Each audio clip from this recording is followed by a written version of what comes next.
தமிழன் தொலைக்காட்சி நேயர்களுக்கு வணக்கம். இன்று நமது அரங்கிற்கு களப்போராளி திருமிகு எஸ்கே ராஜா அவர்கள் வருகை தந்திருக்கிறார். இவர் மருத்துவர் மற்றும் முடிதிருத்தும் தொழிலாளர்கள் நலச்சங்கத்தின் மாநில இளைஞர் அணி செயலாளர். அவரோடு நாம் பேசுவோம். வணக்கம். வணக்கம் சார். வணக்கம். சங்கம், இந்த சங்கங்களால் தான் பல பணியாளர்கள் அவர்களுடைய உரிமைகளை பெற முடிகிறது அப்படின்ற ஒரு நிலையில் நீங்கள் ஒரு சங்கத்தின் இளைஞரணி செயலாளர் இருக்கீங்க. என்ன செயல்படக்கூடியவர் என்பதால் அப்படி ஒரு பொறுப்பை கொடுத்துருப்பாங்கன்னு நினைக்கிறேன். இந்த சங்கம் எதற்காக தோற்றுவிக்கப்பட்டது, இதனுடைய கொள்கைகள் என்ன, இந்த சங்கம் என்னென்ன செய்திருக்கிறது? சார், தமிழ்நாடு மருத்துவர் சமூக நல சங்கம் மற்றும் முடிதிருத்தும் தொழில் நலச்சங்கம் எங்களுடைய சங்கத்தின் பெயர். தமிழ் குடியிலே மிக மிக ஒரு மூத்த குடியாக, முதல் குடியாக இருப்பது மருத்துவர் சமுதாயம் என்பது. அதாவது ஆதி காலத்திலிருந்து சித்த மருத்துவத்திலிருந்து வந்து மக்களை பேணி காக்கின்ற ஒரு சமூகமாக. நீங்க சித்தர்களின் வழித்தோன்றர்கள் அப்படின்னு சொல்லலாமா? சித்தர்களின் வழித்தோன்றல் சொல்ல வேண்டாம், மக்களை காக்கின்ற சித்த மருத்துவர்கள் வழித்தோன்றலாக. வழித்தோன்றல நாங்க தான் சித்த மருத்துவர். ஆதி காலத்திலிருந்து சித்த மருத்துவராக இருக்கப்பட்டு தற்பொழுது முடிதிருத்தும் தொழிலுக்கு தள்ளப்பட்டு இருக்கின்ற ஒரு மிக மிக ரொம்ப ஒடுக்கப்பட்ட ஒரு சமூகம் தான் இந்த மருத்துவத்தை பத்தி பேசுறீங்க. சித்தம், சரிங்க சார். நீங்க ஏன் தனி ஒதுக்கீடு, அதாவது மருத்துவத்துறையில உங்கள் மக்கள் சேர்வதற்காக, அதை படிப்பதற்கு ஏன் ஒதுக்கீடு எதுவும் கேட்கல? சார், 1969 அதாவது 70 ஏஎன் சட்டநாதன் குழுலேயே வந்து இந்த மருத்துவர் சமுதாயத்திற்குன்னு சொல்லி 5% இடஒதுக்கீடு வழங்கணும்னு சொல்லியிருக்கிறாங்க. அதில் குறிப்பாக இந்த சித்த மருத்துவம்னு சொல்லி நீங்கள் சொன்னீங்க தரீங்க, இப்போ கேட்டிங்களா? அதாவது இந்த சித்த மருத்துவம் என்பது எங்களுடைய பூர்வக்குடியாக இருக்கக்கூடிய எங்களுடைய மூதாதையர்கள் இருந்து, அதாவது பார்த்தீங்கன்னா கிராமத்தில் இருக்கின்ற பார்த்தீங்கன்னா, இப்போ இந்த காலத்தில் மட்டும்தான் இப்போ வந்து நம்ம வந்து மருத்துவமனை, அதில் வந்து நம்ம டாக்டர்ஸ் இதெல்லாம் இருக்கிறாங்க. ஆனால் அந்த காலத்தில் எங்களுடைய பாட்டிகள், அதாவது செவிலியர்களாக இருக்கக்கூடிய எங்களுடைய பாட்டிகள், எங்களுடைய மூதாதையர்கள், அவர்கள் தான் மருத்துவச்சிகளாக. அப்போது அந்த காலத்தில் பிறக்கக்கூடிய, அதாவது குறைஞ்சபட்சம் ஒரு 50 வருடத்துக்கு முன்பாக, இந்த அலோபதி இந்த ஆங்கிலேய மருந்து வர்றதுக்கு முன்பாக எங்களுடைய இந்த சித்த மருத்துவத்தின் மூலியமாக தான் ஒவ்வொரு உயிர்களும் பிறக்கப்பட்டது. அந்த அடியில் இந்த தொப்புள் குடியே வந்து பார்த்தீங்கன்னா எங்களுடைய மருத்துவச்சியாக இருக்கக்கூடிய எங்களுடைய பாட்டிமார்கள் மட்டும்தான் அந்த தொப்புள் குடியை அறுத்து அந்த குழந்தை பிரசவம் பார்க்கின்ற அந்த நிகழ்வும் நாங்கள் தான் எங்களுடைய சமூகம் செஞ்சுருக்கு. அந்த வகையில் தொடர்ந்து இதற்காக எங்களுடைய உடம்புல ஓடுற ரத்தம், ஜீன் எல்லாமே பார்த்தீங்கன்னா ஒரு சித்த மருத்துவத்தை உண்டாகுது எங்களுடைய இது. இதற்காக தான் நாங்கள் தொடர்ந்து இந்த சங்கத்தின் மூலியமாக ஒவ்வொரு அரசுக்கு, எந்த அரசுகள் வந்தாலும் அந்த அரசுகளுக்கு நாங்கள் தொடர்ந்து சங்கத்தின் மூலியமாக வலியுறுத்தி எங்களுடைய இந்த மருத்துவ சமுதாய மக்களுக்கு ஒரு மிகப்பெரிய அளவில் இதில் சித்த மருத்துவ கல்லூரியில் வந்து இடம் வேணும். ஏன்னா இன்றைக்கி வந்து பார்த்திங்கன்னா நம்ம ஒரு விஷயத்தை படித்து நம்ம அடுத்த கட்டத்துக்கு நம்மளுடைய பிள்ளைகள் வந்து அடுத்த கட்டத்துக்கு படிப்பில் வரக்கூடியது. ஆனால் நாங்கள் எங்களுடைய உடம்புல எங்களுடைய ரத்த நாடி நரம்பு எல்லாமே இந்த ஆதி காலத்தில் சித்த மருத்துவத்தை வந்தக்கூடியவங்களை எங்களுக்கு நாங்கள் இடஒதுக்கீட்டில் இதில் இந்த குறிப்பாக மருத்துவ சமுதாயத்தை சேர்ந்த மக்களுக்கு வழங்கணும்னு சொல்லி தொடர்ந்து நாங்கள் வலியுறுத்தி கொண்டு தான் இருக்கின்றோம். அது வந்து பார்த்தீங்கன்னா 1970 நடந்த ஏன் சட்டநாதன் குழுவிலே பரிந்துரை செஞ்சுருக்கிறாங்க. ஆனால் இது வரைக்கும் எந்த அரசாங்கமும் அதுக்குண்டான செவி சாய்க்கவில்லை. அதுதான் உண்மையான இது. அதே போல் எங்களுடைய சங்கத்தின் சார்பாக தமிழகம் முழுவதும் தொடர்ந்து ஒரு 40 வருடத்துக்கு மேலாக எங்களுடைய தலைவர் திரு நடேசன் அவர்களும், பொதுச் செயலர் திரு கம்பம் ராஜன் அவர்களும் மற்றும் எங்களுடைய பொருளாளர் திரு குமரன் உள்ளிட்ட எண்ணற்ற மூத்த நிர்வாகிகளுடைய அரவணைப்பில் தமிழகம் முழுவதும் இந்த ஒடுக்கப்பட்டு இருக்கின்ற இந்த மருத்துவ சமுதாய மக்களுக்காக தொடர்ந்து பல போராட்டங்களையும் பல ஆர்ப்பாட்டங்களையும், அதில் குறிப்பாக இந்த மருத்துவ சமுதாயத்தை சேர்ந்த மக்களாக இருக்கக்கூடிய அதிகப்படியாக இந்த முடிதிருத்தும் தொழிலை செஞ்சுட்டு இருக்கிறாங்க. இன்னைக்கு வந்து பார்த்தீங்கன்னா ஒரு 100க்கு ஒரு 70 விழுக்காடு வந்து இந்த தொழில் செய்யக்கூடிய மக்கள் தான் இருக்கிறாங்க. ஒரு 30 விழுக்காடு ஒவ்வொருத்தரும் அடுத்தடுத்த கட்டங்கள் அடுத்தடுத்த தொழிலை செய்யக்கூடியவங்களா இருக்கிறாங்க. அப்போது இந்த மருத்துவ சமுதாய மக்கள் சாதியில் தீண்டாமை எங்கு எப்பொழுது வந்தாலும் இந்த சமூகத்தின் சார்பாக, இந்த சங்கத்தின் சார்பாக தொடர் போராட்டங்களை அமைச்சு இந்த மக்களுக்காக நன்மை செய்கின்ற ஒரு சங்கமாக நாங்கள் தொடர்ந்து பாடுபட்டு வருகின்றோம் சார். அதே போன்று பல விஷயங்கள், பல நெருக்கடிகள், அதாவது இந்த தொழில் சார்ந்த மக்களுக்கு வரும்போதெல்லாம் இந்த சங்கத்தின் மூலியமாக அது எந்த அரசாக இருந்தாலும் சரி, அந்த அரசாங்கத்தினர் நேரடியாக சென்று அவர்களிடத்து மனுக்களை கொடுத்து இந்த மக்களுக்கு உண்டான பல நல்ல விஷயங்களை தொடர்ந்து நாங்கள் இதற்காக செய்து கொண்டு வருகின்றோம் சார். இப்போ உங்களுடைய தொழில் வட மாநிலத்தவர்களால் பாதிக்கப்படுகிறது அப்படின்ற ஒரு நிலை இப்பொழுது இருப்பதாக கேள்விப்படுகிறோம். இது உண்மையாது? 100% உண்மைதான் சார். என்னென்னா, இப்போ இந்த தொழில் வந்து ஏற்கனவே பார்த்தீங்கன்னா ஒரு சமூகம் சார்ந்து வந்து ஒரு காலகட்டத்தில் வந்தது சார். இப்போ வந்துட்டு இருக்கு. நாங்கள் இதை வந்து அடுத்த கட்டத்துக்கு நாங்கள் அப்டேட் ஆகிட்டோம்.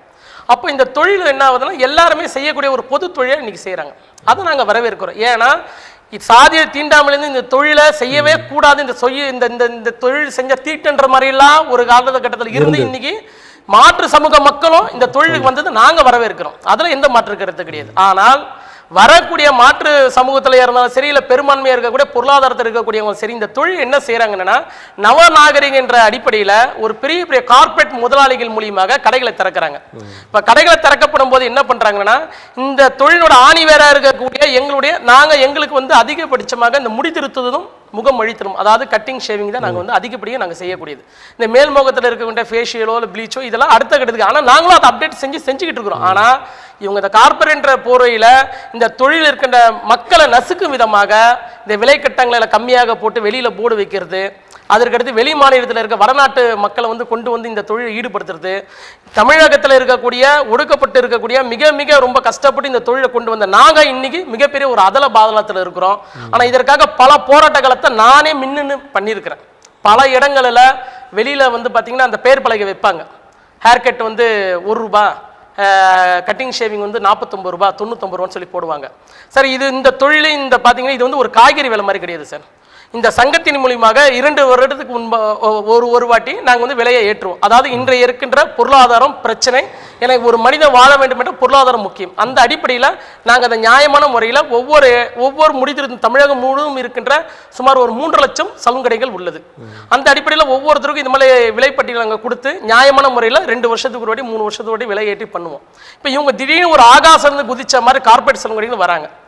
இந்த தொழிலை மேம்படுத்துவதற்கு நாங்கள் எதிர்ப்பதில்லை, அவர்கள் எதிர்ப்பது எங்களுடைய இது கிடையாது. ஆனால் இந்த தொழில் செய்கின்ற மக்களை நசுக்குகின்ற விதமாக இந்த கார்பரேட் சலூன் கடைகள் என்ன பண்ணுறாங்கன்னா வெளியில் இந்த விலைப்பட்டியலில் போடுறாங்க.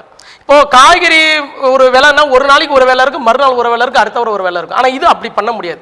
ஒரே வாடகை தான் இருக்கும், ஒரே அட்வான்ஸ் தான் இருக்கும், அந்த பொருளோட விலையும் ஒரே மாதிரி தான் இருக்கும். குறைந்தது ஒரு ஆண்டுக்காக அந்த நிர்ணயம் இருக்கும். ஆமா, இவங்க என்ன பண்றாங்க, வெளியில வந்து விலையை போட்டுட்டு 99, 49, ₹1 அப்படின்னு சொல்லி ஆஃபர் என்ற பேர்ல போட்டுட்டு மக்களை உள்ள இழுக்கிறாங்க. உள்ள இழுத்ததுக்கு அப்புறமா இதுல வந்து நீங்க வந்து இந்த கடையினுடைய வந்து நீங்க வந்து அதாவது பிரான்சைஸ் அந்த இதுவா இருந்தா மட்டும்தான் அதை நீங்க இதுல வந்து நீங்க இந்த கார்டு வந்து வாங்கினீங்க, கோல்டு கார்டு, இந்த கார்டு அந்த கார்டுன்னு சொல்லி அவங்க கிட்ட 1000, 2000 சொல்லி வாங்குறாங்க. சரி, அவங்க எவ்வளோ வாங்கிட்டு போட்டோம், அதை பற்றி நம்ம கவலைப்பட போகிறது எது, அவங்களுடைய உழைப்பு அவங்களுடைய இது, ஏன்னா அவங்க பொருளாதாரம் போட்டிருக்கிறாங்க, எடுத்துகிட்டு போட்டோம். இந்த விலையில் வந்து விலைப்பட்டியல் போடப்படும் போது ஒரு பெரிய ஒரு குறைஞ்சபட்சம் ஒரு 30 ஒரு 50 லட்சம் செலவு பண்ணி ஒரு கடையை பெரிய அளவில் வைக்கிறாங்க. சாதாரண ஒரு சேர் 2 சேரை போட்டு ஒரு சாதாரண ஒரு தொழிலாளி, ஒரு முடிதிருத்தும் தொழிலாளி அவர் வந்து வச்சிருக்கிறாரு. அப்போ அவர் கடைக்கு போறவங்கள நாங்கள் இது பண்ண முடியும். ஆனால் அந்த வெளியில விலைப்பட்டியல் போடப்படும் அந்த கார்பரேஷன் கடைகளால் இங்க இருக்கின்ற இதே ஒரு 30, 25, 40 வருஷமா காலங்காலமாக செஞ்சுட்டு வர தொழிலாளியுடைய தொழில் பாதிப்பாகும். எப்படி பாதிப்பாகணும்னா அவங்க யாரும் இவங்க கிட்ட போய் வெட்ட போறது கிடையாது. ஆனால் அந்த வருகின்ற வாடிக்கையாளர்கிட்ட ஒரு கிளாஷ் ஆகும். என்னன்னா அவ்வளோ பெரிய கடை வச்சிருக்கிற அவரு இவ்வளோ ரேட்டு கம்மியாக பண்றாரு, அப்போ நீ எதுக்காக இந்த ரேட்டுக்கு இதுவா வாங்குற அப்படின்னு கேட்பாங்க. அப்போ தொடர்ந்து அதாவது நான் என்ன சொல்ல வரேன்னா ₹5, ₹10, ₹25, ஒரு ₹100, ₹150 கொஞ்சம் கொஞ்சமாக ஒரு கட்டணத்தை ஒரு 50 வருட காலத்தில் நாங்கள் கொஞ்சமாக கொண்டு வந்து எங்களுடைய வாழ்வில் எங்களுடைய பொருளாதாரத்தை மேம்படுத்த இருக்கும்போது ஒரு பணம் வச்சிருக்கின்ற ஒரே ஒரு இதில் மட்டும் ஒரு தொழிலாளி வர்க்கத்தையே அழிக்கக்கூடியதான் இந்த கார்பரேட் சலூன் வேலை. இதற்காக இதுவரைக்கும் குறைஞ்சபட்சம் ஒரு 60 கடைகளுக்கு மேலே பல போராட்டங்களை நம்ம செஞ்சுருக்கோம். இப்போ பொதுமக்கள் தொகைன்றது பெரிய அளவில் இருக்குது. சரி, உங்கள் தொழிலாளர்கள் வந்து குறைந்த அளவு இருக்கீங்க. சரி, உங்களுடைய நன்மைகள் பெரிதா இல்லை பொதுமக்கள் நன்மைகள் பெரிதா? ஏன்னா குறைந்த அளவுக்கு அவங்க வந்து அந்த தொழிலை செஞ்சு கட்டணம் வசூலிக்கு போயிருக்காங்க. அப்போ பொதுமக்கள் அதை தானே விரும்பி போவாங்க. அதுக்கு என்ன இந்த தொழிலாளர்கள் எல்லாமே மொத்தமாக தூக்க மாட்டீங்கன்னு சொல்லுங்க. ஏன் எதுக்கு வாழணும் தமிழ்நாட்டில்? அப்போ நீங்க என்ன சொல்ல வரீங்கன்னா 100 பேருக்கு நன்மை நடக்கிறதுக்கு 10 பேர் வந்து சாகடிச்சிடலாமா சொல்லுங்க. இல்லைப்பா, நீங்கள் அதாவது அதே அளவு நாங்களும் அந்த கட்டணம் வைத்திருக்கிறோம், எங்கள்கிட்ட வராமல் அங்கே போகிறாங்கன்னு சொன்னால் அதில் ஒரு நியாயம் இருக்கு. சரி, நீங்கள் அதிகமாக கட்டணம் வச்சிருக்கீங்க, அப்போ குறைந்த கட்டணத்துக்கு முதல்ல ஒரு விளக்க வர கொடுத்தேன். அதிகமான கட்டணம் என்பது இன்னைக்கு நாங்கள் ஒன்றும் வைக்கல. 50, 60 வருட காலங்களாக ₹5, ₹10 உயர்த்தி இன்றைய பொருளாதார நெருக்கடிக்கு நாங்கள் வச்சிருக்கிறோம். இப்போ நான் ஒரு கடை வச்சிருக்கிறேன்னா ஒரு நாளைக்கு இன்னைக்கு சராசரி ஒரு ₹1000 இல்லாமல் வருமானம் இல்லாமல் எந்த தொழிலாளி வெளியில் வர முடியும்? அப்போ இவங்க கார்பரேட் போர்வையில் இவங்க கிட்ட இவங்களுக்கு வந்து இதில் வந்து சம்பாரிச்சு தான் இவங்க அடுத்த கிட்ட வரணும் அவசியம் கிடையாது சார். இவங்களுக்கு வந்து ஒரு பிஸ்னஸ், அதாவது தொழில் செய்யணுன்ற ஒரு மோகத்தில் அவங்க வராங்க. வரக்கூடியவங்க நாங்கள் என்ன சொல்ல வரோன்னா நீங்க செய்யக்கூடிய மாடலாக செய்யக்கூடிய ஃபேஷியலா பிளீச்சா அதுக்கு நீங்க ஆஃபர் போடுங்க. இது ஒரு தொழிலாளோட அடிப்படை தொழில்ல பண்ண இது வந்து ஒரு தொழிலாளோட ஒரு பிரச்சனை. இது வந்து உணர்வு மிக்க மக்களுடைய பிரச்சனை. அப்ப இதனால குறைஞ்சபட்சம் இது வரைக்கும் 7 பேர் தூக்கு மாட்டி செத்துருக்காங்க சார் இந்த தொழில். ஏன்னா ஏற்கனவே இந்த கொரோனா காலத்துக்கு அப்புறமா இந்த தொழில் ஒரு மிகப்பெரிய அளவு வழி நலிவடைஞ்சிருச்சு. ஆமா, அப்ப கையெழுத்துலாம் கேட்டாங்க, இல்லை எந்த முகவரிலாம் எழுதிட்டு போகணுன்ற மாதிரிலாம் இருந்தது இல்லை? ஆமா சார், எல்லாமே இருந்தது. ரொம்ப ரொம்ப கஷ்டப்பட்டேன் சார். நான் எதுக்காக இதை சொல்ல வந்தேன், இதே கொரோனா காலத்துல இந்த தொழிலுக்காக போராடினது நாங்க தான் சார். எந்த கார்பரேஷன் கூட வந்து போறோம், ஏன்னா அவங்களுக்கு அது பிரச்சனை கிடையாது, அவங்களுக்கு அது பிசினஸ் சார். எங்களுக்கு வந்து இது வந்து உணர்வு சார். ஆனா அதுக்காக நீங்க அவங்கள நாங்க தொழில் செய்யக்கூடாதுன்னு நம்ம சொல்ல. ஏன்னா ஜனநாயகம் மட்டும் யார் வேணும் இந்த தொழிலை செய்யறது. ஆனா ஒருத்தனை அழிச்சு நீ செய்யணும்னு சொல்றது அது தப்பு தான் சார் நாங்க சொல்றோம். அது இந்த மாதிரி நிலைகள் தொடர்ந்து இருப்ப நாடார் சமூகத்து மக்கள் வணிகம் மளிகை கடைகள்ல கொடி கட்டி பறந்தாங்க. ஆனா அதை ஒழிச்சிட்டு இந்த மாதிரி கார்பரேட் நிறுவனங்கள்லாம் வந்துருச்சு. அது இயல்பா நடந்துகிட்டே இருக்கு. அது என்ன பண்ண முடியும் சார்? அதுதான் சார் சொல்ல வந்தேன். ஒரு பொருளோட விலைன்றது நிர்ணயம் பண்றது ஒரு நாள் ஏறும் இறங்கும். இது வந்து இது பொருள் கிடையாது சார், இது ஒரு உயிர் சம்பந்தப்பட்ட வேலை சார். இது ஒரு உணர்வு மிக்க சம்பந்தப்பட்ட வேலை. இது வந்து எப்படின்னா காலங்காலமா இருக்கிற ஒரு தொழில், கைத்தொழில். இது இப்ப நீங்க சொல்லக்கூடியது வந்து வியாபாரம், பண்டமாட்டு முறை வியாபாரம். வியாபாரம் வேற, கைத்தொழில் வேற. கைத்தொழில வந்து நீங்க வந்து கைத்தொழில் இதுலயே வந்து சம்மந்தப்படுத்தினா எப்படி சார் அது? இது வந்து இதையே நம்பி அவருடைய பிள்ளைகளை படிக்க வச்சு தன்னுடைய வீட்டு வாடகை, தன்னுடைய கடை வாடகை, தன்னுடைய எல்லா பிரச்சனைகளும் பொருளாதாரத்தை இதெல்லாம், அதாவது நான் சொல்ல வரக்கூடியது என்னன்னா, இப்போ பணம் ஓரளவுக்கு ஒரு மிடில் கிளாஸ் இருக்கவங்களை பத்தி நம்ம பேசல, இல்ல ஹை கிளாஸை பத்தி பேசல. சாதாரண நான் சொல்லக்கூடிய ஒரு சேர் 2 சேர் போடக்கூடியவங்க இன்னைக்கு இவங்க கிட்ட மிகப்பெரிய ஒரு பணபலம் பின்பலம் இருக்குன்றதுக்காக கடை வைக்கிறாங்க சார். இவங்க போயிட்டு ஒரு ஏணி வச்சா கூட 8வது அளவுக்கு இருக்க கூட ஒரு சாதாரண ஒரு முடிதிருத்தும் தொழிலாளிகிட்ட போயிட்டு போட்டி போட்டுக்கிட்டு இந்த மாதிரி பண்ணக்கூடியது. நாங்க அதை தான் நாங்க அந்த இடத்துல எல்லா இடத்துல போய் நாங்க போய் யாருமே அவங்க கிட்ட நாங்க வன்முறையா பேசாம நேரடியா போறோம். இதுதான் தப்பு சார், இதுதான் சார் நடக்குது சார் சொல்லுவோம். சில இடங்கள்ல கேட்கறாங்க எங்களுடைய பிரச்சனையை, கார்பரேஷன் கூட கேட்கறாங்க, சில இடங்கள்ல கேட்கல. அந்த இடத்துல நாங்க எங்களுடைய சங்கத்தின் சார்பாக தொடர் போராட்ட காலத்தை அமைச்சுக்கிட்டு இருக்கிறோம். தொடர் போராட்டம் இது வரைக்கும் நான் குறைஞ்சபட்சம் வெளிப்படையாக சொன்னா ஒரு 60 கடைகளுக்கு மேல கருப்பு பெயிண்ட் அடிச்சிருக்கிறேன் நான். இதற்காக சில வழக்குகளை நான் சந்திச்சிருக்கிறேன். இந்த மக்களுக்காக கடைசி வரை போராடக்கூடிய எண்ணத்துல தான் நாங்க தொடர்ந்து இந்த சங்கத்தின் மூலியமாக நாங்க வந்து செய்து கொண்டிருக்கின்றோம் சார். என்ன பண்ணணும், அதாவது அரசோ அல்லது கார்ப்பரேட் நிறுவனங்களோ உங்களுடைய நல்வாழ்வை அளிக்காத வண்ணம் அவர்கள் என்னென்ன நடவடிக்கை எடுக்க வேண்டும் நினைக்கிறீங்க சார்? அரசை பொறுத்தவரைக்கும் இன்னைக்கு வந்து இந்த தொழில் வந்து ரொம்ப நலிவடைஞ்சிருக்கு சார். இந்த தொழில் இருக்கக்கூடிய இந்த மக்களுக்கு வங்கியின் மூலியமாக இந்த தொழில் வளத்தை பெருக்கக்கூடிய அளவுக்கு அவங்களுக்கு வந்து உதவி செய்யணும் சார். இதில் என்ன ஒரு விஷயம், அதே மாதிரி கார்பரேட் சலுகைகளுக்கு வந்து என்ன பண்ணுறா, இந்த தொழில் இவங்க லைசன்ஸ் வாங்கிட்டு இவங்க என்ன பண்ணுறாங்க, இவங்க வந்து இந்த கடைகளை வந்து வச்சிடுறாங்க சார். வைக்கக்கூடிய கார்பரேட் சலுகைக்காரங்களுக்கு இது வந்து நாங்கள் வந்து இது அரசு தான் ஆணை போடணும்னு கிடையாது சார். மனிதனாக பார்த்து திருந்த வேண்டியது என்னன்னா, ஒரு மனிதன் அழித்து ஒரு மனிதன் வாழக்கூடியது இது வந்து ஜனநாயகம் கிடையாது. அந்த அடிப்படையில் கார்பரேட் சலுகை வைக்கக்கூடியவர்கள் இந்த முடிதிருத்தும் தொழில் கட்டணங்களை மட்டும் வெளியில் போடாத அவங்களுடைய தொழில் அவங்க வந்து, ஏன்னா இன்னைக்கு இந்த தொழில் அடுத்த கட்டத்து வரணுன்றது நாங்களே விரும்புகிறோம். இன்னைக்கு நாங்களும் எங்களை மாத்திக்க விரும்புறோம். என்னன்னா இந்த தொழில் அடுத்த கிட்ட மேம்படுத்தணும், நவநாகரிக ஏற்ற மாதிரி பண்ணணும். ஆனா இந்த பொருளாதார வீழ்ச்சினால இந்த தொழில் ஒரு மிகப்பெரிய ஒரு அவல நிலை இருக்கு. இதை தமிழக அரசு உடனடியாக ஒரு கவனத்தில் கொண்டு இந்த தொழில் செய்கின்ற, குறிப்பாக எங்கள் சங்கத்தின் மூலியமாக வருகின்ற மக்களுக்கு வங்கியின் மூலியமாக லோன் வசதி கொடுத்து இந்த தொழிலை மேம்படுத்தணுன்றதான் நாங்கள் தொடர்ந்து வலியுறுத்தி வந்துருக்கோம் சார். இதுதான். வேறு எந்த விதத்தில் உங்களுக்கு இந்த தொழிலில் பாதிப்புகள் ஏற்படுகிறதுன்னு நினைக்கிறீங்க சார்? நான் தொடக்கத்திலே ஒரு விஷயம் ஒன்று சொன்னேன், இந்த தொழில் வந்து ஒரு சமூகம் சார்ந்துன்னு சொல்லியிருந்தேன். இப்போ பார்த்தீங்கன்னா இந்த தொழில் வந்து இன்னைக்கு நாங்கள் வந்து நகர்ப்புறத்தில் இருக்கிறோம் சார் வச்சுங்களேன். நகர்ப்புறத்தில் வந்து இந்த தொழில் வந்து எல்லாருமே செய்கிறாங்க, கொள்கிறாங்க. கிராமத்தில் இந்த தொழில் செய்யக்கூடிய மக்கள் மிகப்பெரிய அளவில் வஞ்சிக்கப்பட்டு இருக்கிறாங்க சாதிய தீண்டாமை என்ற இதில். இப்போ இடையில ஒரு 5 நாட்களுக்கு முன்பாக கூட மிகவும் பிற்படுத்தப்பட்ட நலத்துறை அமைச்சங்க சார், அதாவது ஆணையர் சார்பாக ஒரு கலந்தாய்வு கூட்டத்தில் அதில் பல கோரிக்கைகளை இந்த தொழில் செய்கிற மக்களாக, அதாவது இந்த தொழில் என்பது ஒரு 70-80% ஏற்கனவே செய்யக்கூடிய, ஆனால் இந்த மருத்துவ சமுதாயம் என்பதுதான் ஒரு முதன்மையாக படுத்த வேண்டும். என்னன்னா இந்த மருத்துவ சமுதாய மக்கள் ஊருக்கு ஒரு குடிலாம் இருக்கிறாங்க சார். தமிழகம் முழுவதும் சுமார் ஒரு 40 லட்சத்துக்கு மேற்பட்ட இந்த மக்கள் இருக்கிறாங்க. அப்படின்னு பார்க்கும்போது இந்த ஊரில் வந்து பார்த்தீங்கன்னா 2 பகுதியாக, ஒன்று வந்து பெரும்பான்மை மக்கள் இருக்கக்கூடிய ஒரு 1000 குடும்பங்கள் இருக்கும், அதே போல் பட்டியலெடுத்த மக்கள்னு சொல்லி ஒரு பக்கம் இருக்கும். இப்போ எங்களை ஊர் உள்ளதா சார் வச்சிருப்பாங்க, கிராமத்தில் ஊர் உள்ளதா இந்த ஊர் வேலை செய்யக்கூடிய, அதாவது வண்ணார் இதே போல் இந்த மருத்துவர் சமூக மக்கள் வந்து செய்வாங்க. நாங்கள் எல்லா தேவைகளுக்கும் தேவைப்படுவோம் சார். பிறப்பு முதல் இறப்பு வரை இந்த சமூகம் செய்யக்கூடிய வேலைகள், சம்பிரதாயம் எல்லாமே வேலைகள்லாம் வாங்கிப்பாங்க சார். ஆனால் ஒரு கட்டத்தில் இந்த சாதிய தீண்டாமையினால இந்த தொழில் செய்கின்ற மக்களாக வந்து இந்த மருத்துவ சம்பந்தமாக மிகப்பெரிய ஒரு பாதிப்படைகிறாங்க சார். என்னன்னா இப்போ அந்த பெரும்பான்மை இருக்க மக்கள் என்ன பண்றாங்க, ஊர்ல நம்ம கடை வச்சிருக்கிறத நீங்க எங்களுக்கு மட்டும் தான் செய்யணும் அப்படின்னு சொல்லி ஒரு நிபந்தனை போடுவாங்க சார். இந்த தொழில் எல்லாருக்கும் பொதுவானது, யார் வந்தாலும் முடிவெட்டதான் செய்வாங்க, யார் வந்தாலும் இந்த தொழில் செய்யதான் செய்வாங்க. இது ஜனநாயக நாடு. அப்போ நீங்க எங்களுக்கு மட்டும் தான் செய்யணும் சொல்லி ஒரு பகுதி எங்களை வந்து கட்டாயப்படுத்துறாங்க. அப்போ பட்டியலத்தில் இருக்கிற மக்கள் என்ன பண்றாங்க, எங்களுக்கு நீங்க இந்த தொழில் செய்யலைன்னா உங்க மேல நாங்க பிசிஆர் சட்ட பாதுகாப்பு நாங்க போடுவோம்னு சொல்றாங்க. இருதல கொல்லிப்பாம்பாக மத்தளமாக ஒவ்வொரு கிராமப்புறத்திலையும் நாங்கள் மிக மிக கஷ்டப்பட்டு கொண்டிருக்கின்ற சமுதாயமாக இந்த மருத்துவ சமுதாயம், குறிப்பாக இந்த முடிதிருத்தும் தொழிலாளர் சார். ஒவ்வொரு இடத்துலையும் சாதி திண்டமா சார். இன்னைக்கு பாத்தீங்கன்னா பல இடங்கள்ல இந்த முடிதிருத்து தொழிலுக்கு வந்து செஞ்சுட்டு பணம் கொடுக்கலன்னு சொன்னிட்டாவே அதுக்கு பணம் கொடுக்கலன்னு சொல்லி சண்டை, அதுல வந்து அவங்களுக்குள்ள சண்டை போட்டுக்கிறாங்க. ஒவ்வொரு கிராமத்திலையும் பாத்தீங்கன்னா நீங்க வந்து எங்களுக்கு மட்டும் தான் பண்ணணும்னு சொல்லி அந்த ஒரு பிரச்சனை. அப்ப பல வழக்குகள் எங்களுடைய முடித்திருத்தும் தொழிலாளர் மக்கள் மேல வருது சார். நாங்களும் இதை தொடர்ந்து அரசாங்கத்துக்கு நாங்கள் தொடர்ந்து பண்ணிக்கிட்டு இருக்கோம், கோரிக்கை வச்சுக்க என்னன்னா எங்களுக்கும் இந்த பிசிஆர் சட்ட பாதுகாப்பு கொடுங்க. அதாவது என்னன்னா ஒரிசா மாநிலத்துல வண்ணார் சமூகத்துக்கும் மருத்துவ சமூகத்துக்கும் வந்து பாத்தீங்கன்னா இந்த பிசிஆர் சட்ட பாதுகாப்பு கொடுத்து உங்களை பட்டியல் இனத்துல சேர்க்கணும்ன்றீங்களா?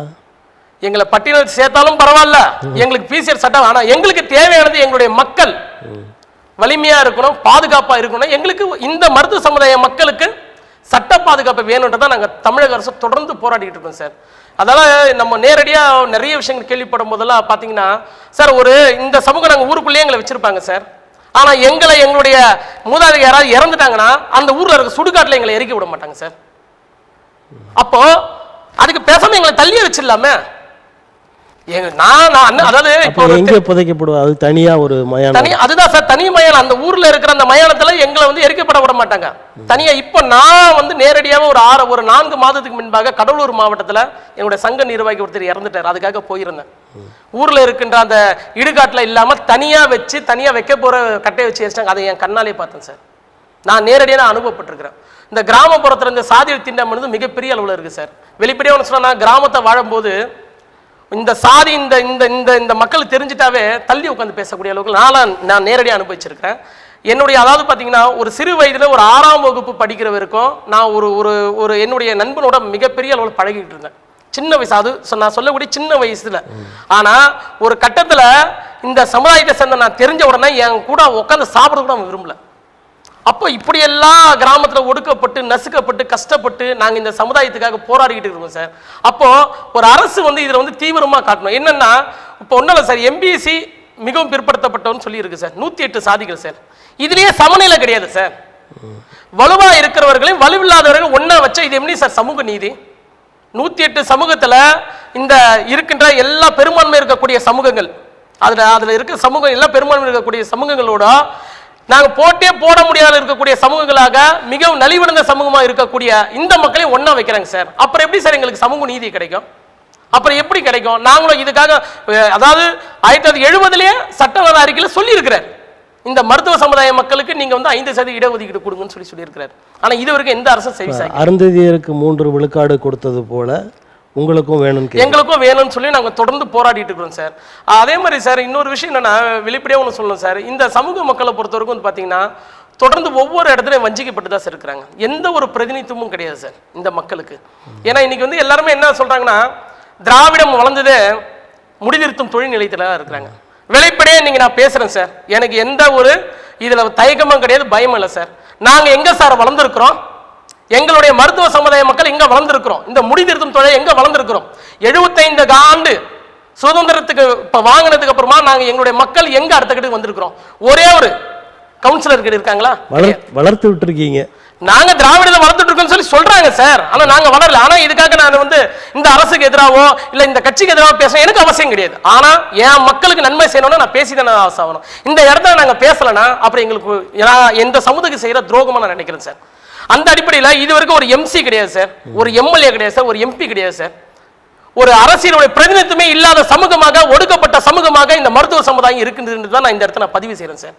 ஆனா வெளிப்படையாக சொல்லணும்னா இதை கூட நாங்க வந்து இந்த ஆணையத்திற்கு நாங்க முறையிட்டோம்.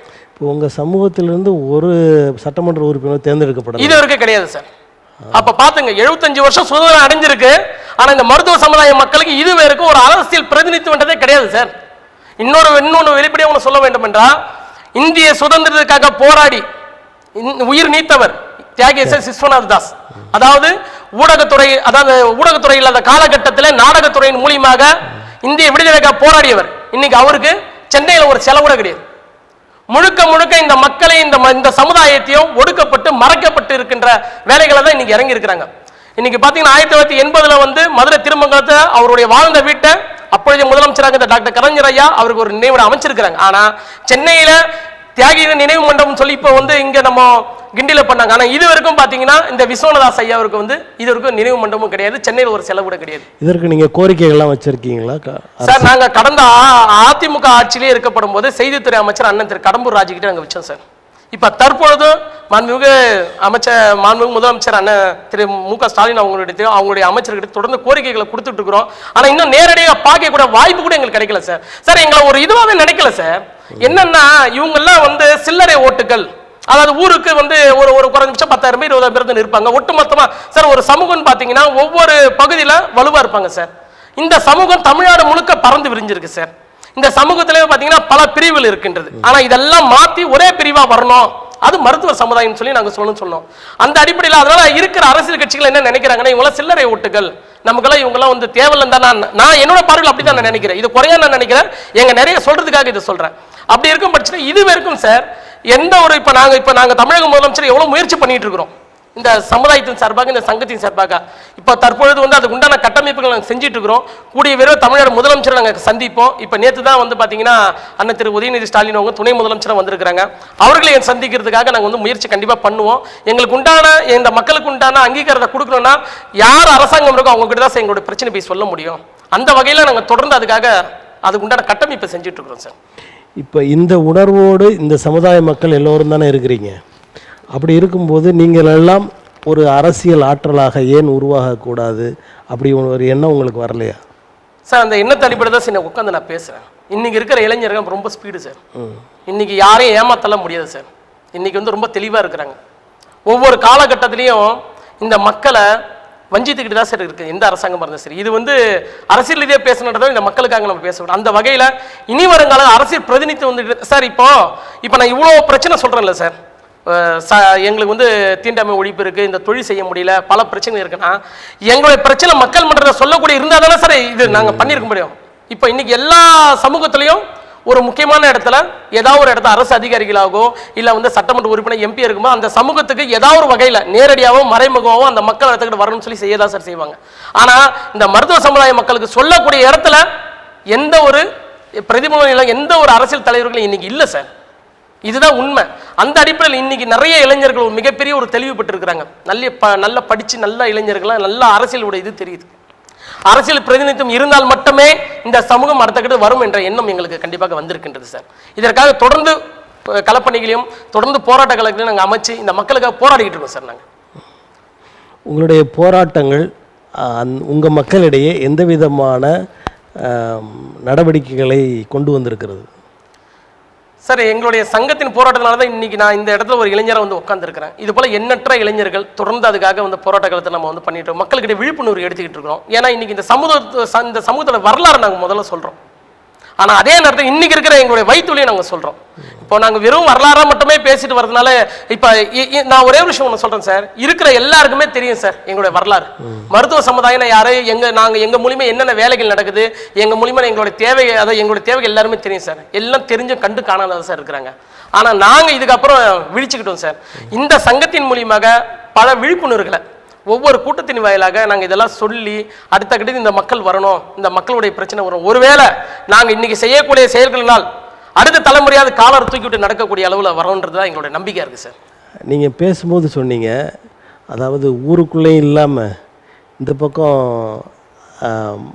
பட்டியலின மக்கள் வாழ்கிற இடத்துல இல்லாமல் இருக்கிற இருதொலை இரு பக்கம் கொல்லி இருக்கிற ஒரு இடத்துக்குள்ளே இருக்கிற மாதிரி அப்படின்னு இம்மாதிரியான உங்களை தாழ்த்துகிற, உங்களை சிறுமைப்படுத்துகிற நிறைய செய்திகள் வந்து படங்களாக திரைப்படங்களாகலாம் வர்றது.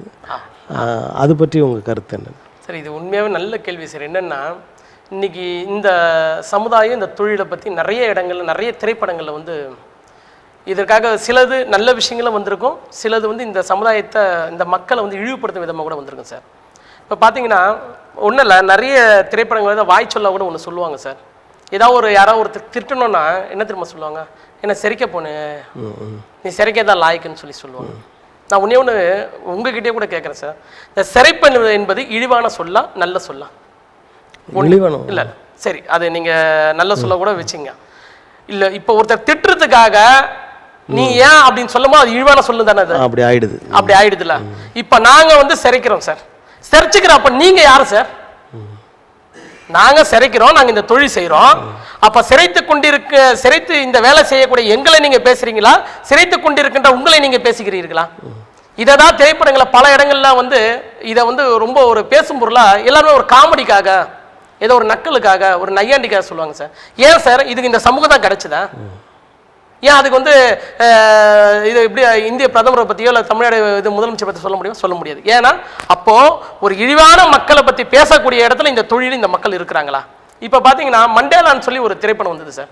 அதில் பார்த்தீங்கன்னா ஒரு ஓட்டுக்காகன்னு சொல்லி அந்த படத்தை எடுத்தாங்க. நல்ல அற்புதமான ஒரு படம், நல்ல நியூஸ்.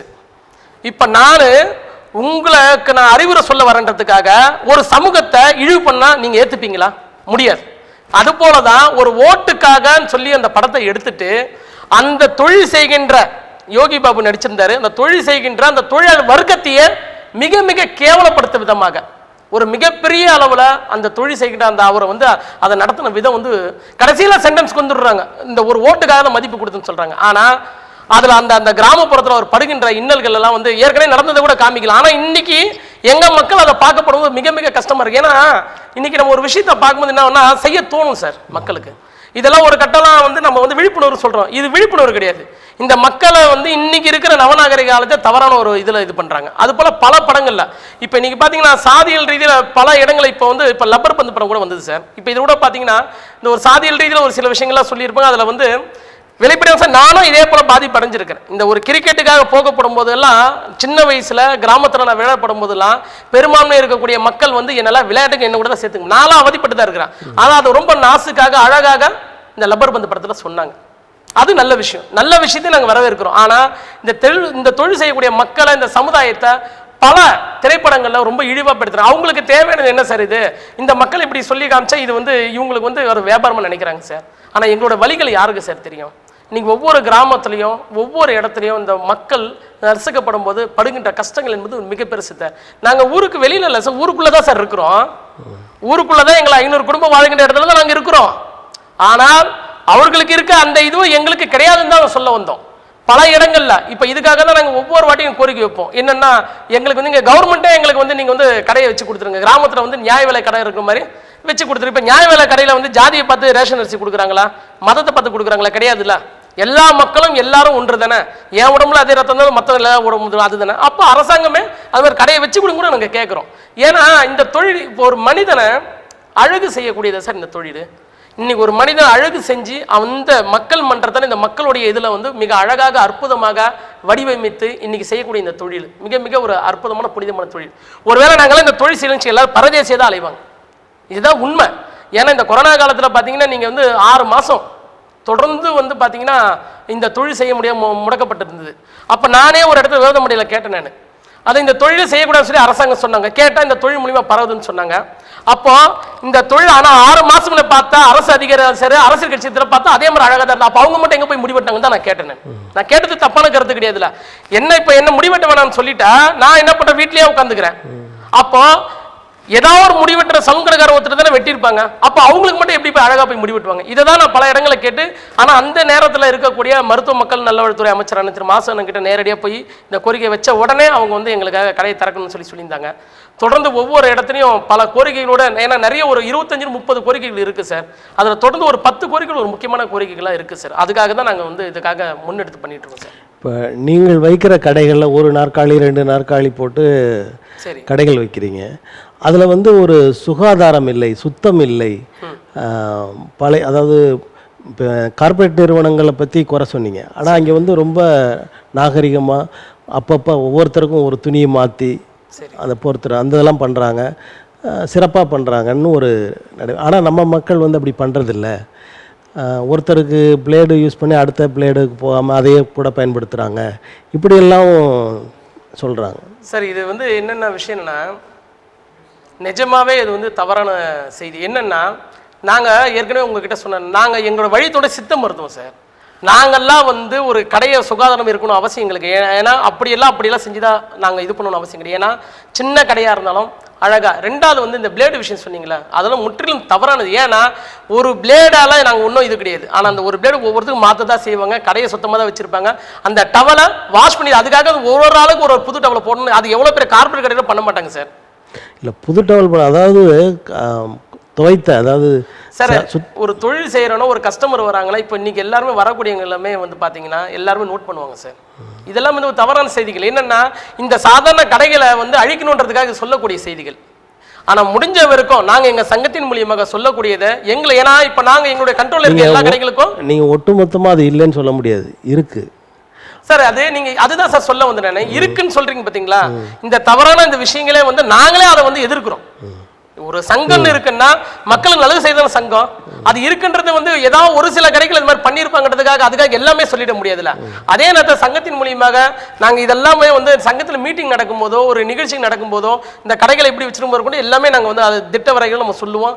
ரெண்டாவது சார், இந்த தொழில் செய்கிறவங்க எல்லாருமே வந்து தெரியும் சார்.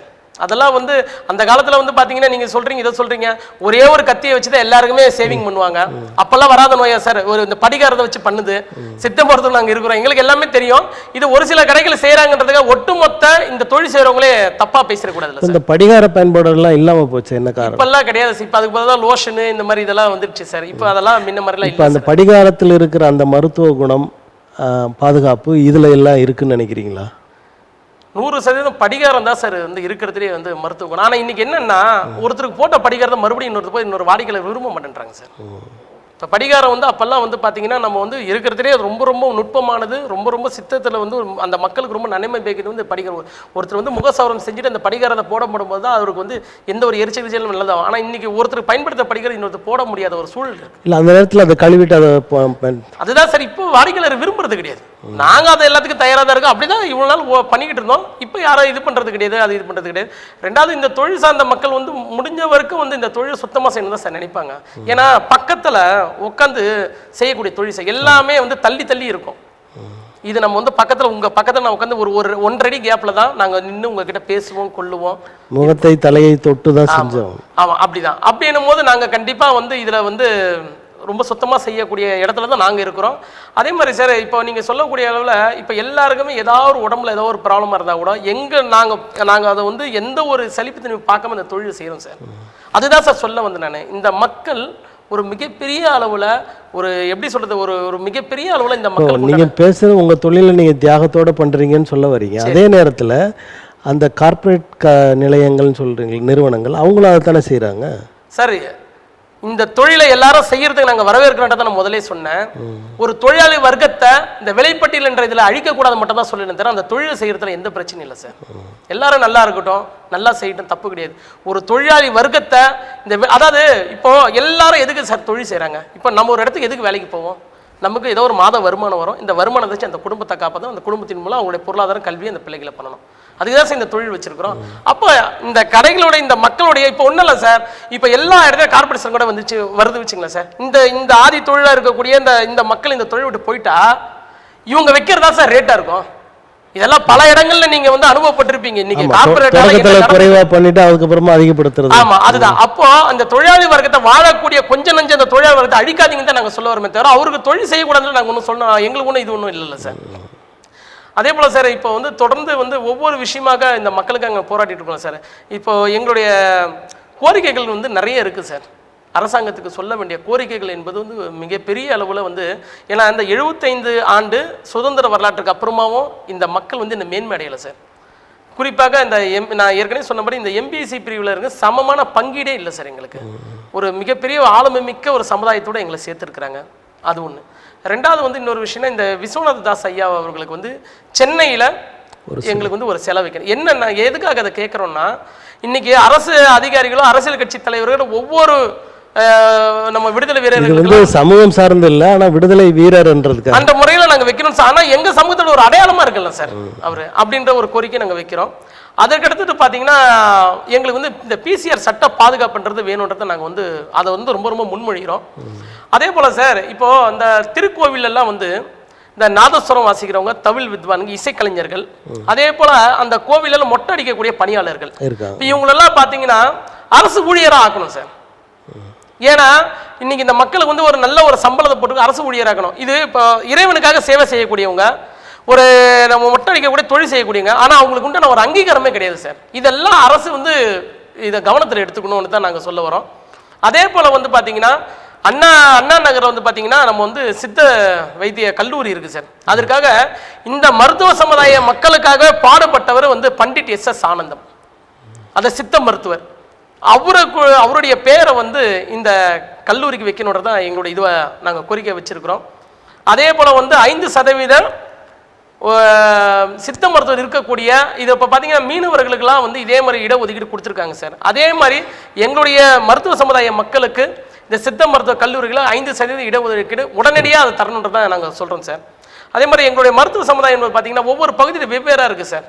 இப்போ மருத்துவர் சொல்கிறாங்க, நாவிதர் சொல்கிறாங்க, அதற்கடுத்து வந்து பார்த்தீங்கன்னா மங்களார், வேலைக்கட்ட நாயர், இப்படிலாம் ஒரு 7 உட்பிரிவாக இருக்குது சார். அது எல்லாமே வந்து பார்த்தீங்கன்னா ஒரே பிரிவாக மருத்துவர் என்ற ஒரு பிரிவை வந்து தமிழகம் முழுவதும் அரசாங்கம் இது பண்ணுன்றதா சார் நாங்கள். இன்னொன்று நான் கேட்கணும், அதை தவிர நினைக்காதீங்க. அம்பட்டர் அப்படின்னு ஒன்று சொல்கிறாங்க, அது வந்து அது அந்த சொல் வந்து கேவலமான சொல்லா? ஏன் அப்படி? அதாவது சார், இந்த மக்களுடைய புரிதல் என்பது எவ்வளோ இது, அதுக்கு உண்மையான ஒரு விளக்கத்தை நான் கொடுக்குறேன் சார். அம்பட்டர் என்பது 5 பட்டங்களை பெற்றவர்கள் என்று அர்த்தம். ஐம்பட்டர் 5 பட்டங்கள் தான் ஐம்பட்டர். அதாவது அந்த காலத்துல ராஜா காலத்துல அரசவைக்கு ஆலோசனை சொல்லக்கூடிய இடத்துல இந்த மருத்துவ சமுதாய மக்கள் இருந்தாங்க. ஏன்னா பக்கத்துல அரசரோட பக்கத்துல உட்கார்ந்து வேலை பார்க்குறவங்க. அதுதான் சார், பல ஆலோசனை சொல்லக்கூடிய இடத்துல இருக்கக்கூடியவங்க. 5 பட்டங்களை பெற்றதினால் இந்த சமூகம் ஐம்பட்டர் என்று வந்தது. ஆனா காலப்போக்கில் அம்பட்டர்னு சொல்லாங்க. ஆனா இப்ப மருத்துவர்னு ஒரு இடத்துக்கு போறீங்களே, அதை விட்டுட்டு இந்த அம்பட்டர் இல்ல இந்த ஐம்பட்டர் அப்படியே கொண்டு வாங்கன்னு ஏன் சொல்லக்கூடாது?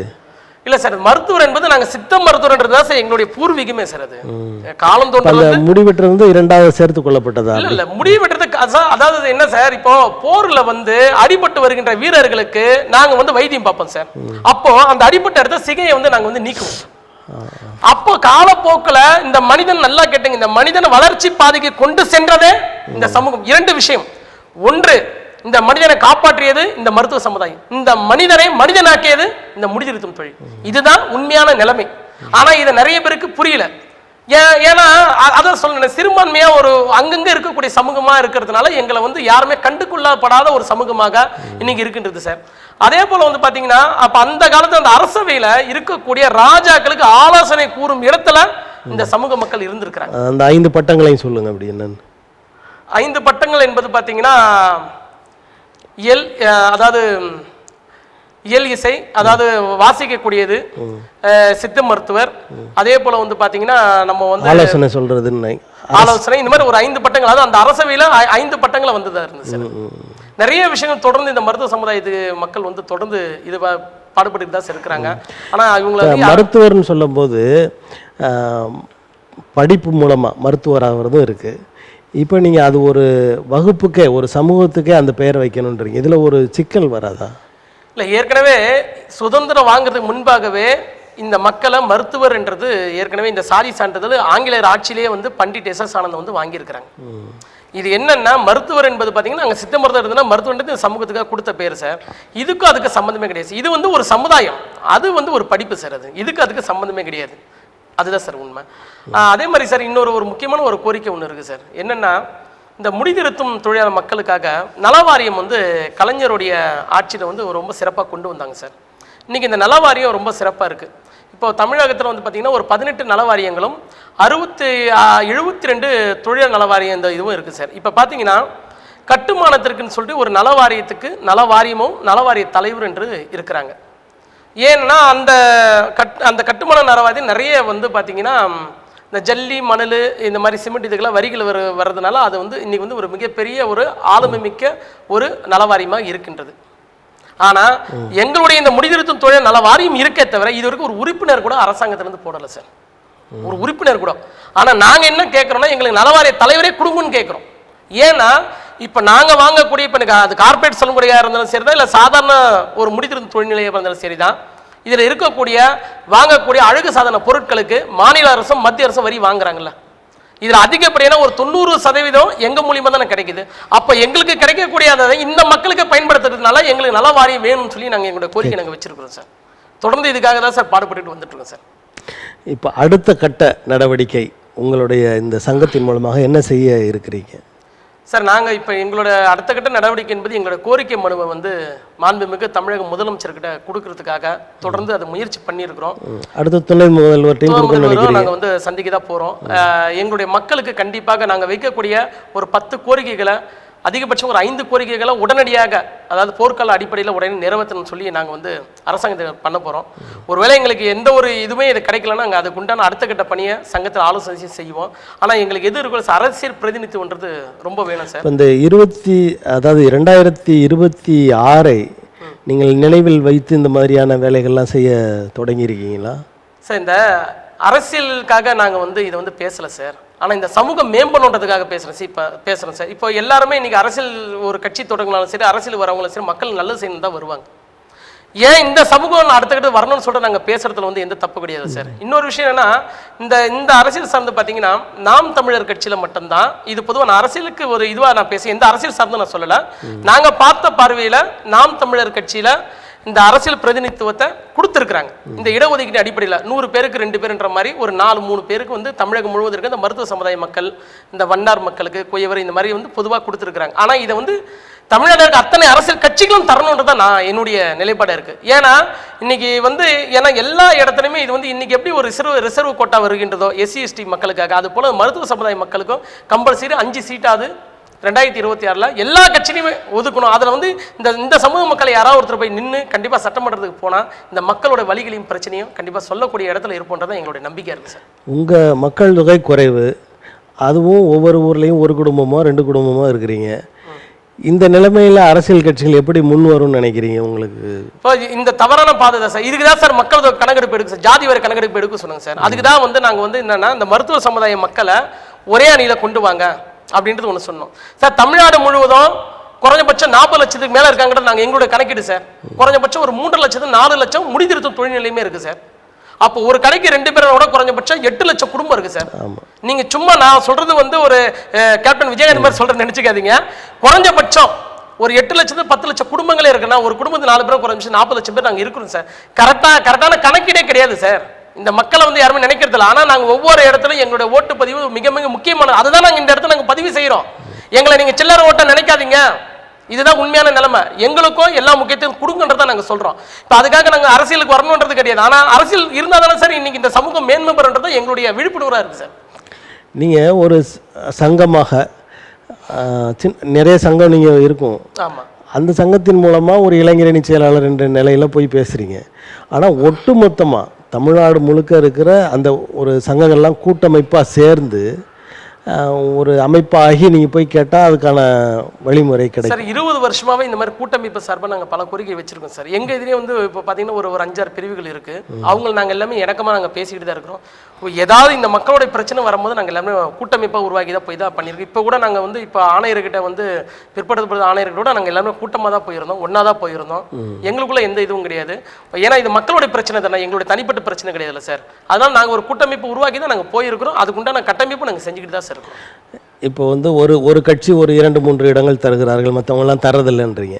அப்போ அந்த கட்சியை மட்டும் விட்டுட்டு அடுத்த தொகுதிகளில் நீங்கள் வந்து தனியாக சுயேட்சையாக நின்று உங்கள் பலத்தை காட்டக்கூடிய அந்த மாதிரியான நடவடிக்கைகள் எடுக்க முன் வருவீங்க சார்? நாங்கள் இதுவரைக்கும் அந்த மாதிரி எண்ணங்கள் எங்களுக்கு கிடையாது சார். என்னென்னா இந்த மக்களுக்கு வந்து அடுத்த கட்டத்துக்கு வரணுன்றது எண்ணம் தான் இருக்கே தவிர இன்னும் வந்து அந்த நீங்கள் சொல்லக்கூடிய வகையில் கிடையாது. எங்களுக்கு என்னென்னா பிரதிநிதித்துவம் என்பது தமிழக அரசு கொடுக்கணும் நாங்கள் சொல்ல வரோம். இது வந்து கட்சி கொடுக்கணும் கூட நான் சொல்ல சார். தமிழக அரசே எப்படி வந்து ரிசர்வ் தொகுதி இவங்க மட்டும் தான் நிற்கணுன்றத இந்த அரசாங்கமே இதை கொடுக்கணும். அதுதான் எங்களோட முழு உரிமை நான் நினைக்கிறேன்.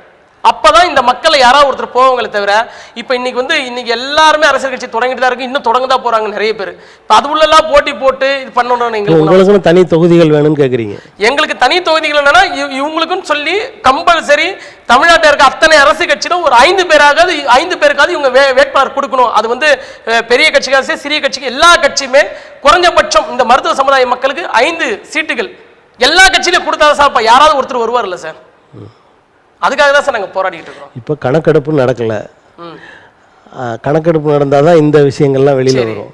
அந்த இப்போ கட்சிகளும் கண்டுகொள்ளவில்லை. சரி. அப்படின்ற போது உங்களுடைய அடுத்த கட்டம் நீங்கள் எல்லாம் ஒன்று சேர்ந்து எங்களுக்கு இவ்வளோ வாக்குகள் இருக்குன்னு காமிக்க வேண்டிய கட்டாயத்தில் இருக்கீங்கல்ல, சரி, கண்டிப்பா அதை செய்யணும் தானே. அதுக்கு தானே சார் இப்போ போராடிட்டு இருக்கு. அதுக்கு தான் சார் இப்போ அதுக்கு உண்டான கட்டமைப்பை தான் சார் நாங்கள் பயங்கரமாக பலப்படுத்திக்கிட்டு இருக்கிறோம். இன்னைக்கு மக்கள் மன்றத்தில் இன்னைக்கு நாங்கள் தைரியமாக வந்து ஏன் சொல்கிறோன்னா, இதுக்கு முன்னே நாங்கள் சொன்னமா கூட எங்களுக்கு தெரியாது. ஆனால் நாங்கள் இன்னைக்கு சொல்லக்கூடிய இடத்துல இருக்கிறோம். நாங்கள் விழிப்புணர்வு ஆகிட்டோம்ல. இதுக்குள்ள முழு கட்டமைப்பு நாங்கள் செஞ்சுட்டு இருக்கிறோம். எங்களுடைய பிரச்சனை மொத்தமாக நாங்கள் வந்து அரசியல் கட்சிக்கு தெரியுதோ அரசாங்கத்துக்கு தெரியணுன்றது தான் எங்களுடைய பிரச்சனை இல்லை சார். அந்த வழியில் தான் நாங்கள் அது உண்டான கட்டமைப்பை தொடர்ந்து செஞ்சுக்கிட்டு இருக்கிறோம். மேற்கொண்டு தொடர்ந்து செய்வோம் சார். இப்போ இந்த சமுதாயத்தில் உங்கள் சமுதாயத்திற்கு ஆதரவாக இருக்கிறார்களா? அவங்க எப்படி உங்களுக்கு ஆதரவு அளிக்கிறாங்க? எங்களோட சமுதாய மக்களை கேட்குறீங்களா? உங்கள் சமுதாய மக்களுக்கு மற்ற சமுதாய மக்கள் எப்படி ஆதரவு கொடுக்குறாங்க? சார், நாங்கள் பழகக்கூடிய மாற்று சமூக மக்கள் எல்லாருக்குமே வந்து ஏற்றுக்கக்கூடியவர் தான் சார் இருக்கிறாங்க. ஆனால் இருந்தாலும் வந்து ஒரு பெரும்பான்மையாக நாங்கள் இல்லாத மட்டும் தான் எங்களுடைய குறைபாடாக இருக்குது. ஏன்னா நாங்கள் நீங்கள் ஏற்கனவே நம்ம சொன்ன ஊருக்கு ஒவ்வொருத்தரும் நம்ம இருக்கப்படும் போது நாங்கள் எங்களுடைய குறைபாடு அதுதான் தவிர மற்றபடி நாங்கள் பழகக்கூடிய இப்போ இன்றைக்கி ஒருத்தர்கிட்ட பழகிறோன்னா எல்லா மாற்று சமூகமும் எங்களை வந்து இது பண்ணுறாங்க. ஆனால் இது ஒரு சில இடத்துல மட்டும்தான் ஒரு மிகப்பெரிய அளவில் எங்களுக்கு வந்து ஒரு தாக்கத்தை ஏற்படுத்துது சார். தமிழ்நாட்டை ஆண்ட அந்த முதல்வர்கள்லாம் ஒரு சின்ன சின்ன சமுதாயத்தைச் சேர்ந்தவர்கள். அவர்கள்லாம் முதல்வராக அமரும்போது நீங்கள் அதை விட கொஞ்சம் பெரிய சமூகமாக தான் இருப்பீங்க. உங்களால் அது முடியலைன்னு நினைக்கிறீங்க? காலம் கடந்து இது தொடர்ந்து இது என்ன சொல்கிறதுன்னு தெரியல. ஏன்னா இது போன்ற பிரச்சனை தான் இந்த சமூகம் வந்து இதுவாக இருக்குது. விழிப்புணர்வு வந்து இல்லாமல் போயிடுச்சு சார் மக்கள்கிட்ட. அதாவது இப்போ ஒருத்தர் முடித்திருத்தும் தொழில்னு வச்சுருக்கிறாருன்னா மற்றவங்கள வாழ வச்சு அடுத்தவங்களை ஏற்றி விட்டு தான் சார் நாங்கள் பார்த்துருக்குறோம். ஆனால் இப்போ தான் சார் எங்களுக்கு தெரியுது நாங்கள் எவ்வளோ பெரிய தப்பு செஞ்சுருக்கணுன்ட்டு. நாங்களே ஏறணுன்றதை நாங்கள் இப்போ தான் சார் உணர்ந்துருக்குறோம். 75 வருஷத்துக்கு அப்புறம் இப்போ தான் எங்களுக்கு அந்த விழிப்புணர்வே கிடைச்சிருக்கு. கண்டிப்பாக நாங்களும் அடுத்த கட்டத்துக்கு முயற்சி செய்வோம் சார். இப்போ உங்களை போன்று பேசுகிறவர்கள், சமுதாய விழிப்புணர்வு கொண்டவர்கள், இவர்களெல்லாம் இனம் கண்டு அவங்களெல்லாம் ஒன்று சேர்க்கிற முயற்சி எதுவும் உங்களுக்கு இருக்கா? ஏற்கனவே இந்த அமைப்பு ரீதியில் நாங்கள் வந்து இது போல், அதாவது இந்த மக்களுக்காக போராடக்கூடியவர் எல்லாருமே இனம் கண்டது அந்த அமைப்பு ரீதியில் நாங்கள் வந்து பொறுப்புகளை கொடுத்து வச்சுருக்கிறோம். தமிழ்நாடு முழுக்க இன்றைக்கி பார்த்தீங்கன்னா எங்களுடைய சங்கம் வந்து ஒரு 60 மாவட்டத்துக்கு மேலே வலுவாக இருக்குது. அதில் பார்த்தீங்கன்னா குறைஞ்சபட்சம் ஒரு 1100 கிளைகளை உருவாக்கி அதில் வந்து பார்த்திங்கன்னா இந்த சிறப்பாக செயல்படக்கூடிய இந்த மக்களுக்காக தொடர்ந்து பாடுபடக்கூடியவர்கள் அனைவருமே இந்த சங்கத்திலையும் அதுபோல் மாற்று அமைப்பாக இருந்தால் அவங்களை அரவணைச்சு, ஏன்னா இந்த மக்களுக்காக போராட்டங்கள் அமைக்கணும்னு நாங்கள் ரொம்ப தீவிரமாக வலுவாகணும். அதனால் எல்லாருமே நாங்கள் இணைச்சிக்கிட்டு இருக்கிறோம் சார். இதில் இப்போ மருத்துவர் அப்படின்னு அடிக்கடி சொல்கிறீங்க. இந்த பழைய பேர்கள்லாம் விட்டுட்டு இந்த பேர்லேயே எல்லாரும் பதிவு பண்ணணும்னு நினைக்கிறீங்க. அந்த மருத்துவர் என்ற அந்த சொல்லுக்கு ஏற்ப உங்களுடைய முன்னோர்கள் இருந்தாங்க, அதுக்கப்புறம் கொஞ்சம் பேர் இருந்திருப்பாங்க. ஆனால் இளைய தலைமுறை அந்த மருத்துவம் தெரியாமல் வெறும் அலங்காரம் பண்ணுவது மட்டுமே கொண்டுள்ளார்கள் அப்படின்ற ஒரு கருத்து. சார், இது வாழ்வதுக்கு உண்டான அடையாளம் வந்து இந்த தொழில்னு சொல்கிறாங்க சார். ஆனால் எங்களுடைய உண்மையான வரலாறு அடையாளம் இல்லை. இப்போது என்னுடைய அப்பா பேர் நான் மாற்ற முடியாதுல்ல, என்னுடைய தாத்தா பேர் மாற்ற முடியாதுல்ல. அது மாதிரி தான் சார் மருத்துவர்ன்றது எங்களுக்கு இன்றைக்கி அரசாங்கத்தில் இருக்குது. இப்போ மருத்துவர்ன்ற பேர் புதுசாலாம் கிடையாது, மருத்துவர்ன்றதும் ஏற்கனவே இருக்குது. அது கூட சேர்ந்து நாவிதர் இந்த மாதிரி ஒரு சின்ன சின்ன புனைப்பெயர்கள்லாம் இருக்குது பார்த்தீங்க. அது எல்லாத்தையும் ஒரே பேராக தான் நாங்கள் இது மாதிரி மருத்துவர்ன்றது புதுசாக கொண்டு வரல சொல்ல. மருத்துவர்ன்றது காலங்காலமாக இருக்கக்கூடிய சொல்லு இருக்கக்கூடிய. இன்றைக்கி வந்து பார்த்தீங்கன்னா நான் இப்போ என்னுடைய தந்தை பார்த்தீங்கன்னா மருத்துவர், ஆனால் என்னுடைய சர்டிஃபிகேட்டில் பார்த்தீங்கன்னா நாவிதர் இருக்கு. இதை தான் நாங்கள் மாற்றணும்னு சொல்ல வந்தோம். என்னன்னா எல்லாரையும் மருத்துவர் ஆக்கிட்டா அப்போ நாளைக்கு ஒரு அரசாங்க ரீதியில் ஒரு ஜாதி ஒரு கணக்கெடுத்த ஒரே ஜாதி ஒரே பேர் தானே சார் வரப்போகுது. அப்போ இந்த மக்களுக்கு நல்லது நடக்கின்ற என்னென்னு அடிப்படையில் நாங்கள் சொல்லிட்டு இருக்கோமே தவிர மற்றபடி இதில் ஒன்றும் கிடையாது சார். உங்களுடைய சமூகத்தின் பால் நீங்கள் கொண்ட அந்த விருப்பின் காரணமாக உங்களது செயல்பாடுகளை நீங்கள் தொடர்ந்து செய்து வர்றீங்க. உங்களுக்கு தமிழன் தொலைக்காட்சி சார்பில் எங்களது நன்றியை தெரிவித்துக் கொள்கிறோம். மிக்க நன்றி சார், மிக்க நன்றி. நேயர்களே, அடுத்த அரசியல் அரங்கம் நிகழ்வில் வேறொரு ஆளுமையுடன் சந்திப்போம். நன்றி, வணக்கம்.